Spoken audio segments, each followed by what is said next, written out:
Hey everybody, hope you guys are healthy and safe. I have here the Oppo Find N. So this is the newest foldable phone, and it is apparently the new thinnest foldable phone in the world, beating even the Honor Magic V3. So as you can see, we have a nice packaging here, so let's do an unboxing. So we have the phone right here. Oh wow, okay, I can already feel it's very thin.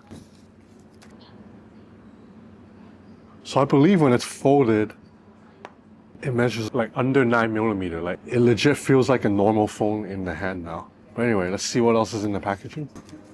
So you have a 80-watt SuperVOOC charger. This is the UK plug that's also used in Hong Kong and Singapore. And here is probably USB-C cable and a case.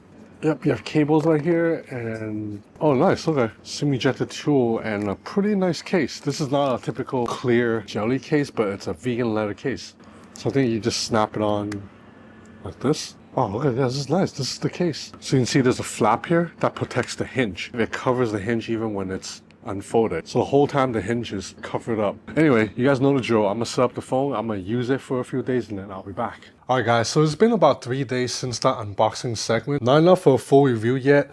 And I'm also going to have a longer comparison video coming later against like the Galaxy Fold 6. This is just an overview of my thoughts so far after 3 days. So spoiler alert, I really like the phone. And it's not because, well, it's not just because this is the thinnest foldable phone in the world. Although that is technically true, I do think the degree to which it is thinner than say the Honor Magic V3 is so small that you really cannot tell the difference in real life. This is the thinnest, but it's not really noticeable in real life. Now, what is noticeable is the display here. This is an 8.1-inch OLED display.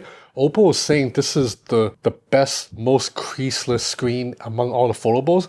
And I actually think it is true. The Oppo Find N does win in terms of having a screen with a crease that is the hardest to see. You can still see it if you look at it from an extreme angle or if really harsh lighting hits the screen in an exact way and the screen is off. But the point is, the crease here is harder to see than in any other foldable phone, especially the Samsung Galaxy Z Fold 6. Now next up, I want to talk about the camera system because initially, in my first day of using this phone, I was disappointed because to make this phone this thin, Oppo actually did the same thing they did with the Oppo Find X8 Pro. They made the camera sensors here smaller across the board. So all three camera sensors here are smaller than the camera sensors in the Oppo Find N3/OnePlus Open. So I was very disappointed by that initially, but I'm happy to report that Oppo's software image processing has improved and there's a really good film simulation film filters here that really add a lot of depth and tones to the photos that I really like a lot. As you can see from these photo samples here, this phone grabs really good photos. Of course, it's not going to beat photos captured by the Vivo X200 Pro or the Oppo Find X8 Pro, but if I compare against other foldable phones, I think the only foldables I can say with surely a better camera than the Find N5 is the Vivo X Fold 3 Pro, which is significantly thicker, and the Huawei Mate X6. Other than the Mate X6 and the Vivo X Fold 3 Pro, I think this camera system holds up against everybody. And I think with the new film simulation filters here, I like the photos captured here definitely more than the Fold 6 and more than the Honor Magic V3 too. Just check out some of these shots here. The other thing I want to applaud Oppo here is battery life has been tremendous. So this is a 5600 mAh cell, and it's definitely enough battery to power this phone all day. So yesterday, because I'm traveling right now for work, I am in Malaysia. So yesterday I had a flight over and at the airport, all that. So in total, I was outside, I think for like 9 hours. And for that 9 hours, the battery only drained about like 40%. So that means this is a phone that can go over 18 hours on a single charge. So battery life is great, give props to.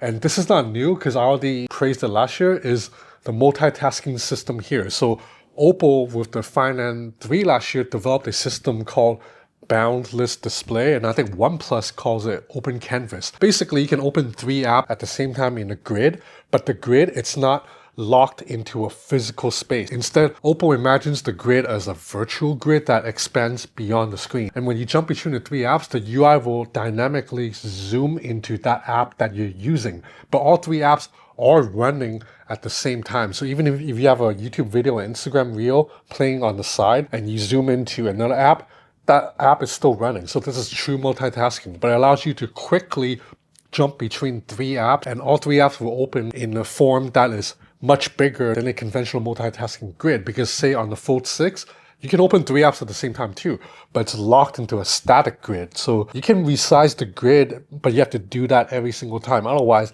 that app size does not change. But with boundless display / open canvas, it actually does shift and change. And I said this last year. I want this multitasking system on everything I use. Like, I want it on my Mac, I want it on my iPad, on like a slab phone, a Vivo X200 Pro, because it is just that much useful. So far, I'm really liking this phone, with my only gripe being I have 2 gripes. So number 1 is the ultra-wide camera. It's an 8 megapixel sensor. So that means at night and low light conditions, the ultra-wide camera is pretty weak. And then also the fact that the power button and volume rockers are very high up on the phone. It's so high, it makes it very hard for me to reach the fingerprint scanner because I hold my phone with the left hand. And if you look at it, the fingerprint scanner is up here. There's no way my finger can reach the scanner with my normal grip. I basically have to loosen my grip and then move my hand up just to tap the fingerprint scanner. So like I said, this is not a full review, and I will have a second video coming comparing this guy with the Galaxy Z Fold 6. I'm gonna look at everything like camera samples, software, all that, and then I'll be back with a full review. I have a lot more content coming. This is not a full review, so stay tuned. Thanks for watching.